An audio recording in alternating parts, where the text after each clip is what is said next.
हूं आबिद हुसैन शेख। आपका खैर मकदम है 4 टीवी न्यूज़। कर्नाटक एक्सप्रेस में नए साल का नया झटका, रेलवे टिकट्स के दामों में बढ़ोतरी। नए साल के जोश में खुश जनता को केंद्र सरकार ने रेलवे टिकटों के दाम बढ़ाकर बड़ा झटका दिया है। ऑर्डिनरी, नॉन एसी, एसी, शताब्दी, राजधानी जैसे रेलों के टिकट्स के दाम बढ़ाए गए हैं। उपनगर के रेलों के टिकट्स दामों में कोई बढ़ोतरी नहीं हुई। अब पहले ही रिजर्वेशन करने वालों को वही दाम रहेंगे। 2014 में दाम बढ़े थे, अब 5 साल के बाद फिर से दाम बढ़े हैं। 1 किलोमीटर को 1 पैसे, 2 पैसे और एसी रेलों के प्रति किलोमीटर के लिए 4 पैसे बढ़ाए गए हैं।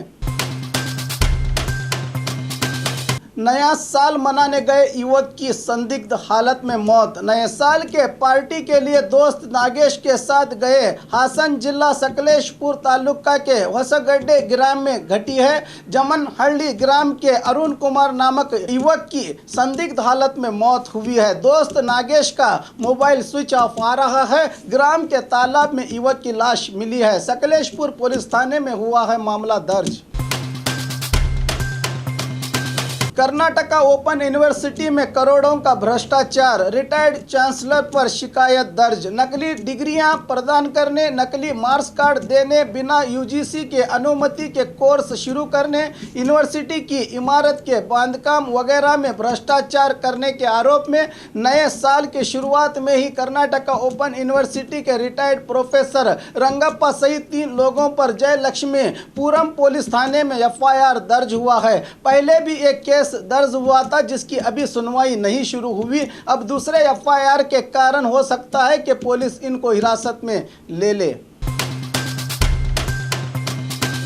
मुथूट फाइनेंस चोरी मामला, 2 आरोपी पुलिस की गिरफ्त में। पिछले दिनों बेंगलुरु में रात को कटर से दीवार काटकर चोरों ने मुथूट फाइनेंस में डाका डालकर 15 करोड़ कीमत का करीब 77 किलो सोना उड़ाया था, जिसके कारण अपने सोने के गहने रखकर कर्ज लेने वाले ग्राहकों में आतंक छा गया था। चोरी के दिन से ही फाइनेंस के 2 सिक्योरिटी गार्ड भी गायब हुए थे। अब इन दोनों गार्ड्स को नेपाल बॉर्डर पर गिरफ्तार करके इनके पास से करीब 8 किलो सोना जब्त कर लिया गया है।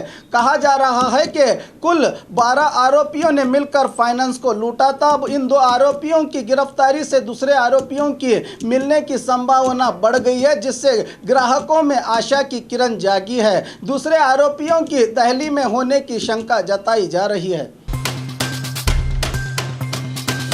टोल शुल्क वसूलने पर रोक लगाने की मांग, बीजेपी विधायकों का धरना। कर्नाटका केरला बॉर्डर पर तालपाड़ी में स्थित टोल पर वाहनों से शुल्क न वसूलने का आग्रह करते हुए बीजेपी के विधायक विद्यायास और भारत शेट्टी सहित कई लोगों ने आज टोल के पास धरना दिया। पंपवेल फ्लाईओवर का आज उद्घाटन होना था, काम में हुई देरी के कारण ये न हो सका। इसी मामले को लेकर कल टोल अधिकारियों के साथ जिला अधिकारी दफ्तर में राज्य अध्यक्ष नलिन कुमार कतील की सभा हुई थी, जिसमें फ्लाईओवर के निर्माण होने तक वाहनों से टोल शुल्क न वसूलने का फैसला लिया गया था। मगर आज फिर टोल शुल्क वसूला जाने लगा तो बीजेपी के विधायकों ने टोल पर धरना देकर प्रतिरोध जताते हुए टोल सिब्बंदियों को चेतावनी दी कि टोल शुल्क न वसूला जाए।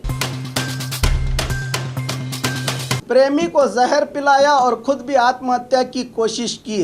20 साल कुमार पाटिल अपने ही गांव के नाबालिग युवती से प्रेम करता था। जब परिवार वालों का विरोध हुआ तो स्कूल आई युवती को लेकर शहर के सुनसान इलाके में पहुंचकर युवती को पहले गले में मंगलसूत्र बांधा और जहर पिला दिया, फिर खुद भी आत्महत्या की कोशिश की। यह दर्द भरी प्रेम कहानी की घटना बागलकोट जिले के गुड़ेदगुड़ तालुका में घटी है। आत्महत्या की कोशिश करने वाले युवक को अस्पताल में भर्ती किया गया है, मगर युवती के पोषक युवक पर कत्ल का इल्जाम लगा रहे हैं। गुड़ेदगुड़ पुलिस में युवक के विरुद्ध मामला दर्ज हुआ है। अब देखना है कि मरने का फैसला दोनों का था या फिर युवक ने कोई चालाकी की है। गर्भवती महिलाओं को रेडिएशन से बचाने का प्रयास। डिजिटल तकनीक के प्रवेश से बहुत सी आसानियां पैदा होने के साथ ही इसके नुकसानात भी इसके साथ जुड़े हैं।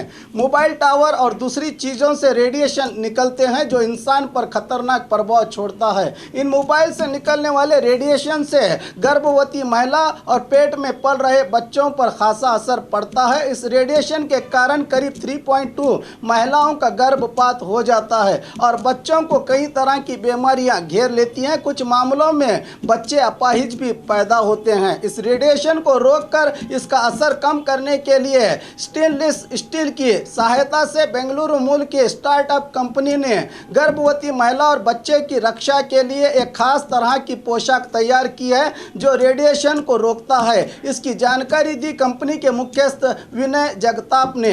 अभी वैद्यकीय संस्थाओं से मान्यता मिलने पर यह पोशाक मार्केट में आएगी। अभी इन पोशाकों के दाम भी तय नहीं किए गए हैं, बताया विनय ने।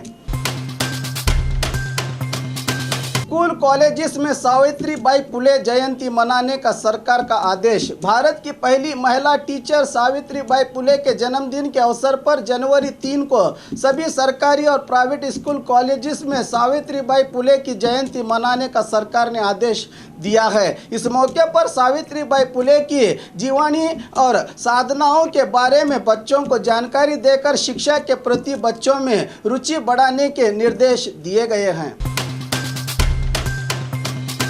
पीएम मोदी के कार्यक्रम में काला कपड़े पहनकर प्रदर्शन करने की घोषणा। आज तुमकुर में मीडिया से बात करते हुए राज्य रहित संघ के अध्यक्ष कोडिहल्ली चंद्रशेखर ने बताया कि पीएम मोदी राज्य के किसानों के अनदेखी कर रहे हैं। बाढ़ से प्रभावित इलाकों में हालात बद से बदतर हैं। बिहार और यूपी सहित कई राज्यों में पीएम मोदी ने 6,000 करोड़ रुपयों का परिहार दिया है, मगर राज्य में थोड़ा सा परिहार देकर खामोश बैठे हैं। इसी मामले को लेकर काले कपड़े पहनकर शांति से प्रतिरोध करने की बात कही प्रदर्शनकारियों ने। कल 2 जनवरी को पीएम मोदी किसान सम्मान योजना कार्यक्रम के लिए तुमकुर पहुंच रहे हैं। इस मौके पर प्रतिरोध करने की बात कही कोडिहल्ली चंद्रशेखर ने। केक लेने जा रहे युवक की हादसे में मौत, 4 गंभीर रूप से घायल। नए साल की आमद पर खुशियां मनाने की ख्वाहिश लेकर निकले 24 साल श्रीकांत की ख्वाहिश पूरी होने से पहले ही हादसे में दब गई। ये घटना रायचूर जिले के कोडम डोड्डी क्रॉस के पास कल रात घटी है। हीरो और होंडा शाइन वाहनों के बीच टक्कर हो जाने से मौके पर ही श्रीकांत नामक युवक की मौत हुई, तो इस हादसे में 4 युवक गंभीर रूप से घायल हुए हैं। पुलिस में मामला हुआ है दर्ज। डॉक्टर्स और नर्सेस के पदों को जल्द ही भर्ती किया जाएगा। श्री रामुलु हासन जिला चन्नरायपट्टन तालुका के चिक्कनहल्ली के साई मंदिर से दर्शन को पहुंचे आरोग्य मंत्री श्री रामुलु ने मीडिया से बात करते हुए कहा कि राज्य के सरकारी अस्पतालों में करीब 2000 डॉक्टर्स और 1200 से अधिक नर्सेस की कमी है, जिसके चलते जल्द से जल्द इन पदों की भर्ती होगी। देहातों में डॉक्टर्स की लाजमी सेवा के लिए नया कानून बनाने, नए अस्पतालों के लिए अनुदान देने की बात कही श्री रामुलु ने। इस मौके पर पूछे गए सवाल का जवाब दिया कि डिप्टी सीएम बनने की मेरी इच्छा से भी ज्यादा क्षेत्र के जनता की इच्छा है, जिसे हमारे वरिष्ठ पूरा करेंगे, कहा सचिव ने। और खबरों के लिए देखते रहिए 4 टीवी न्यूज़ कर्नाटक एक्सप्रेस।